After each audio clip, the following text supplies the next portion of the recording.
Lectura del Santo Evangelio según San Marcos. En aquel tiempo los apóstoles volvieron a reunirse con Jesús y le contaron todo lo que habían hecho y enseñado. Él les dijo: venid solos a un sitio tranquilo a descansar un poco, porque eran tantos los que iban y venían que no encontraban tiempo ni para comer. Se fueron en barca a un sitio tranquilo y apartado. Muchos los vieron marcharse y lo reconocieron. Entonces de todas las aldeas fueron corriendo por tierra a aquel sitio y se les adelantaron. Al desembarcar, Jesús vio una multitud y le dio lástima de ellos y sintió conmoción para ellos, porque andaban como ovejas sin pastor, y se puso a enseñarles muchas cosas con calma. Queridos hermanos, la conmoción de Cristo que podemos ver en el Evangelio de hoy, que es el centro de su vida, de la vida de Cristo, el centro de la vida de la Iglesia, la conmoción, la compasión. ¿Qué quiere decir? La conmoción, moverse con, conmoverse, moverse con. Un cristiano se mueve con quien tiene delante. Cristo se mueve contigo, se conmueve. En Él se mueve algo contigo. ¿Qué quiere decir?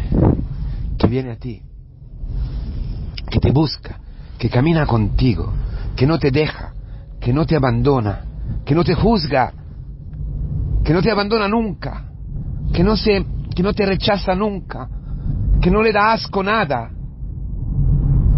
Tú entras en el pecado, Él contigo. Esto a nosotros nos escandaliza. Esto a nosotros nos parece una enormidad, algo absurdo, algo que... ¿Por qué? ¿Por qué no? Porque nosotros, o en nombre de una ley, o en nombre de no sé qué, hasta en nombre de ser cristiano, de no hacer componiendas y alianzas con el pecado, nosotros, ¿qué? Juzgamos, nos alejamos. Es muy diferente, ¿eh? Claro que un padre no tiene que hacer alianza con el pecado del hijo. Claro que hay veces en que la verdad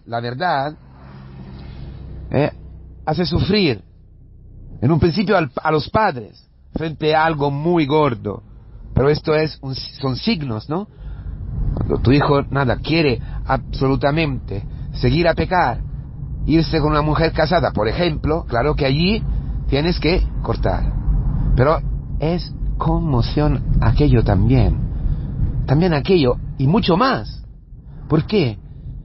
Porque te mueves con tu hijo y entras en las consecuencias, no en el pecado. Con el pecado no. Como el padre del hijo pródigo ha querido irse, ha querido hacer su voluntad, ha matado a su padre, porque esto quiere decir, ¿no? Cuando es que nosotros recibimos la herencia, cuando los padres mueren, ¿no? Entonces, sí, el padre se ha quedado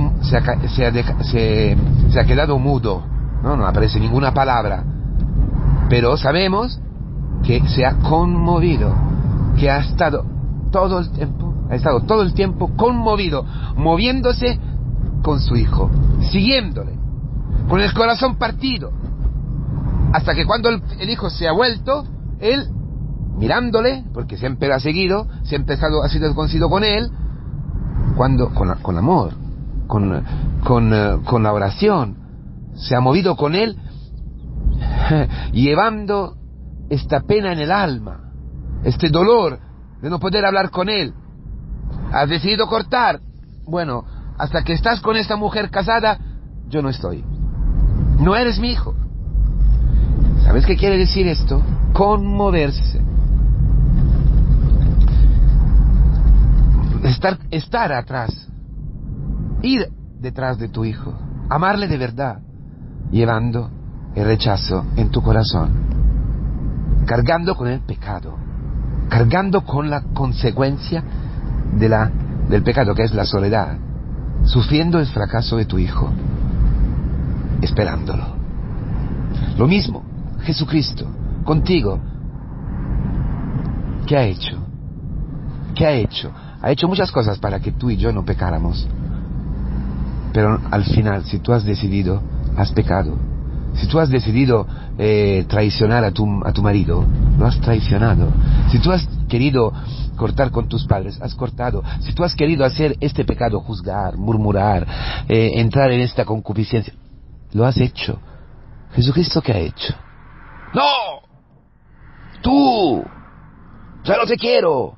¡Vete! O moralismos, no lo haga, no lo haga. No, te ha dicho la verdad, te ha anunciado su amor, y luego se ha conmovido, se ha movido contigo. ¿Por qué? Porque ha bajado a la muerte, ha bajado a tu sepulcro, para que tú en el sepulcro lo pudieras encontrar, como el hijo pródigo. Siempre lo repito, hermanos, mas es el centro del cristianismo, es el querigma verdadero. Cristo donde tú estás, allí, trayendo allí la naturaleza divina, trayendo allí la belleza divina, en aquel asco de vida. Esto es como verse. ¿Por qué? Porque Cristo sabe perfectamente, como sabían los mártires de Japón, de los otros japoneses, de sus hermanos japoneses, quizás de sus parientes, de sus amigos, de sus compañeros del trabajo, de sus jefes, de sus samuráis. Sabían perfectamente que eran como ovejas sin pastor. Una oveja sin pastor es nada. La oveja ha nacido para ser pastoreada. Una oveja sin pastor muere, se pierde. Imagen de los hombres creados por Dios, que solo pueden vivir abandonados a Dios, solo pueden vivir estando bajo la obediencia a la voluntad de Dios, viviendo en el desierto que aparece hoy, en la palabra, en el lugar apartado de la palabra de Dios.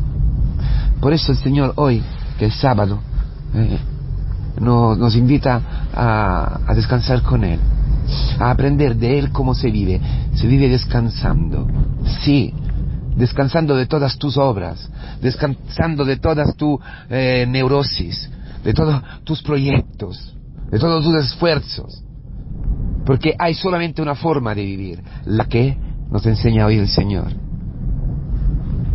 Los hombres nos están persiguiendo, los hombres nos están adelantando. Tu hijo, con esa actitud que tiene de rechazo hacia ti, se está adelantando. ¿Por qué? Porque espera de ti lo que tú tienes, Cristo. Como tú te adelantas con tus cosas que hacer, con tus ilusiones, con lo que tú imaginas puedes hacer y todo, pero en el fondo tú estás buscando a Cristo para aprender, ir atrás de Él. Por eso el Señor dice, venir conmigo. ¿Dónde? En la conmoción. Porque esto es el descanso. En el desierto, donde tú sabes perfectamente que lo único que te salva es su muerte. Es su muerte y su resurrección. Lo único que te salva es el que te viene a buscar donde tú estás. ¿Dónde? En el descanso, es decir, en la muerte, es decir, en el no poder hacer nada, donde tú no puedes hacer nada, allí en tu tumba.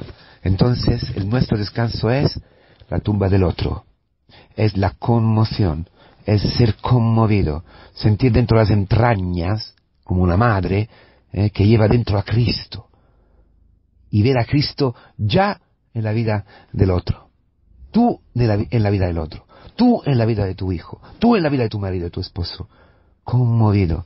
Nuestro descanso, nuestro Shabbat, es descansar en la vida del otro, en el pecado del otro, para llevar allí Cristo, para llevar allí su perdón, su misericordia, su amor.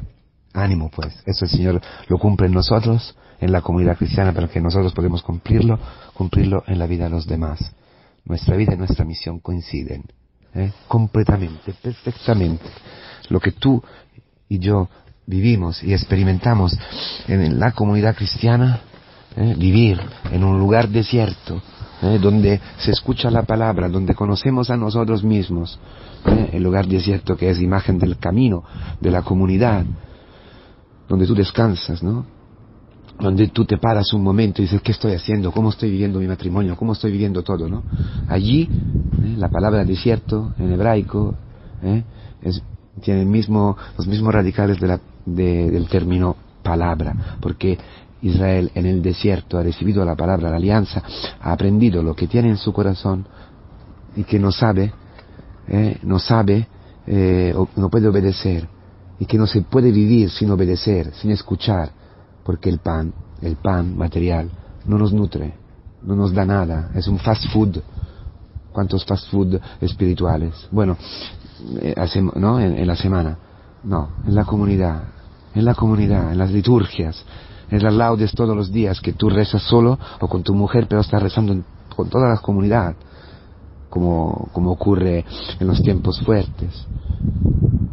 La Eucaristía, las convivencias, los pasos, son lugares desiertos donde la palabra te ilumina, te nutre, donde Cristo se conmueve contigo, te das cuenta que Cristo se ha movido contigo durante toda la semana, ha entrado en tu vida, no te ha dejado ni un momento, para que Cristo en ti, sacándote de la muerte, te transforme en Él mismo, en su carne, en su cuerpo, en esta generación, para que tú puedas cumplir la misma misión hacia los demás, hacia los que están como ovejas sin pastor, perdidos, sin poder comer, hambrientos y solos. La soledad del otro, el fracaso del otro es nuestro descanso, es donde estamos llamados a conmovernos, a movernos hacia ellos, hacia aquella vida, todos los días. Feliz día.